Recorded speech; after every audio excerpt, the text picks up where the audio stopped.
Revenge is one of those timeless anime themes that never gets old. There's something deeply satisfying about watching a character finally get back at the person who wronged them. So today, we're counting down the top 10 best revenge moments in anime. The scenes that made us cheer, flinch, or rewind just to see that payback again. Number 10. Nanami beats Shigemo. Let's kick things off with one of Jujutsu Kaisen's most grounded and satisfying moments. Nanami Kento versus Shigemo. Nanami is usually the calm, collected salaryman of the group. He doesn't get angry, he gets efficient. But when he finds Shigemo about to kill his allies during the Shibuya incident, something in him just snaps. There's no flashy, cursed technique, no long speech, just pure, silent vengeance. Every punch Nanami throws lands with this weight of grief and fury. You can feel the emotion behind every blow. It's not revenge for glory or satisfaction. It's revenge out of duty, out of heartbreak. And that's what makes it hit so hard. It's a perfect example of how Jujutsu Kaisen balances brutal action with emotional storytelling. Nanami didn't just defeat Shigemo, he made him pay.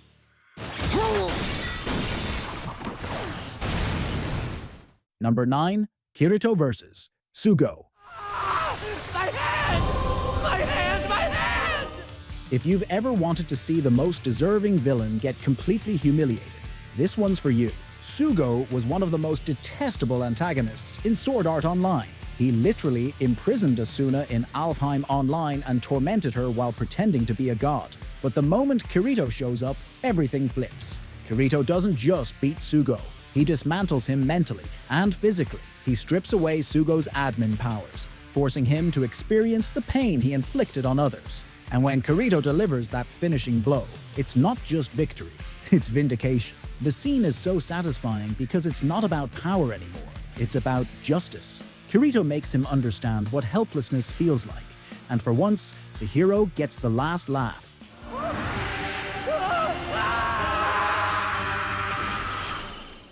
Number 8. Malty's punishment.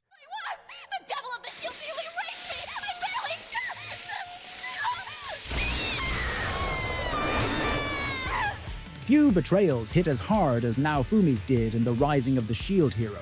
Accused of crimes he never committed, humiliated, and turned into an outcast. All thanks to one person, Princess Malty. So when the truth finally comes out, and Naofumi stands there watching Malty lose her royal status and reputation, it's pure poetic justice. Her fake tears don't work anymore. Her manipulation fails. Everyone sees her for what she really is. The best part? Naofumi doesn't even have to get his hands dirty. The revenge is delivered through truth. Watching the smug princess, who ruined his life, crumble in front of the entire kingdom is one of the most satisfying redemption arcs for any anime protagonist. Naofumi didn't just survive, he won. Naofumi, please, I beg you! Help me! Naofumi! Number 7. Kaoru's revenge. When it comes to revenge in anime, Redo of Healer doesn't just push boundaries, it shatters them. Kaoru's revenge on Princess Flare is one of the most shocking and controversial moments in modern anime history. After being enslaved, tortured, and broken by the people he once trusted, especially by Flare, the so-called Princess of the Kingdom, Kaoru finally gets his chance to turn the tables. When he confronts Flare, everything flips. The arrogance, the cruelty, the way she used to smirk at his pain, all of it disappears. He breaks her mentally, destroys her sense of power, and reshapes her identity completely, forcing her to live as someone new.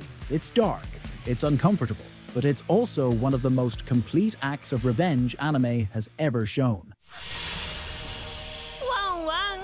Number 6. Goblin Slayer slays the goblins. Some revenge stories are about a single person, but for Goblin Slayer, his vengeance is against an entire species. As a child, he watched goblins destroy his home. It wasn't a random tragedy, it was the birth of pure, lifelong revenge. When he walks into that dark, narrow cave with nothing but his armor and experience, it's not about heroism, it's about cleansing his past. Each goblin he kills isn't just another enemy, it's a memory he's erasing. The fear, the helplessness, the trauma, all burned away through ruthless precision. This isn't revenge through rage, it's revenge through discipline. You can tell he's done this hundreds of times before, and he'll keep doing it until none are left. Number 5. Gojo takes revenge against Toji. Purple.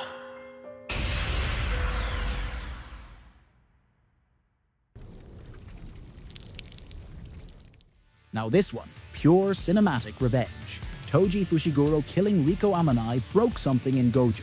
That entire mission was supposed to be a clean escort, but Toji's unexpected assault turned it into a massacre. And when Gojo returns from near death, he's not the same man anymore. The moment he confronts Toji, everything changes. The atmosphere shifts, the tone, the music, even Gojo's eyes. He's awakened his limitless and 6 eyes, and he's not here to talk. The way he delivers that final line, "You should have run when you had the chance," before effortlessly erasing Toji with hollow purple, is chilling. It's not just revenge, it's a rebirth. The calm, composed Gojo becomes the unstoppable sorcerer we all know today. Amanai's death became the spark that ignited his god-tier power.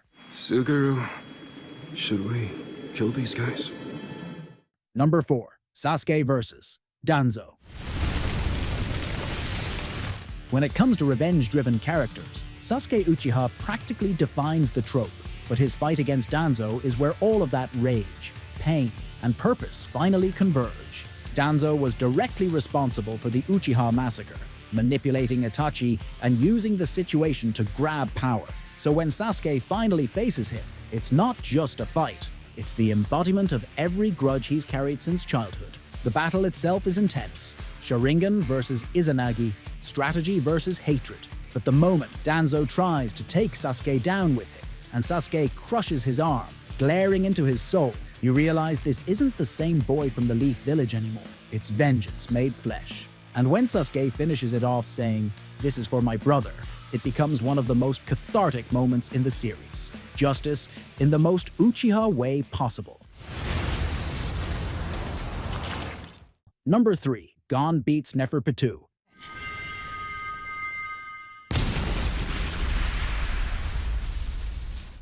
If you've seen Hunter x Hunter, you know that Gon's revenge against Pitou isn't just satisfying, it's terrifying. After learning what happened to Kite, Gon loses everything. His innocence, his optimism, his restraint. He sacrifices his future just to get strong enough to kill Pitou, no matter the cost. The transformation scene alone is iconic. The hair, the aura, the eyes. You can feel the rage radiating from him. And when he finally beats Pitou into the ground, it's not just about revenge anymore. It's a breakdown, a complete collapse of his soul. It's beautiful and horrifying, all at once. Gon gets what he wanted, but at the cost of everything that made him who he was. That's what makes this revenge so powerful. It's not clean, it's tragic.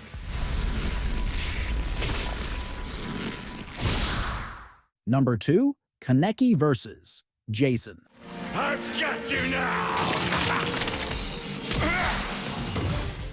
Few scenes in anime hit the revenge sweet spot like Kaneki vs. Jason. Jason tortured Kaneki endlessly, breaking his fingers, destroying his mind, turning him into a shell of himself. But when Kaneki finally breaks free and turns the tables, it's one of the most iconic transformations in modern anime. The white hair, the calm tone, the poetic pacing. It's not a scream of rage. It's quiet, methodical revenge. Kaneki doesn't just kill Jason. He makes him experience the same pain, the same psychological torment. It's the ultimate reversal, the chilling soundtrack. Unravel, and Kaneki's line about counting backward from 1,000 make this scene unforgettable. It's the moment where Kaneki stops being a victim and becomes something much darker. Jason got what he deserved, and Kaneki's descent became anime legend. I am a ghoul. Number 1. Mustang annihilates Envy.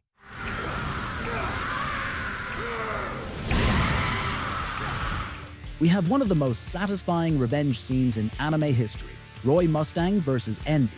Envy murdered Mise Hughes, one of the kindest, most genuine men in the series. And when Mustang finds out, there's no mercy, no forgiveness, only fire. He doesn't rush in, he doesn't shout. He just burns Envy alive again and again, his face lit by the flames of his rage. Each snap of his fingers feels personal, It's not about justice, it's about pain. The power of this scene isn't just in the visuals, it's in the emotion. You can feel how much Mustang loved Hughes, how much this loss changed him. Mustang's revenge is complete, but it's also a warning. Revenge can consume you as much as the fire you wield. It's emotional, it's brutal, it's poetic, and it's easily the greatest revenge moment anime has ever delivered.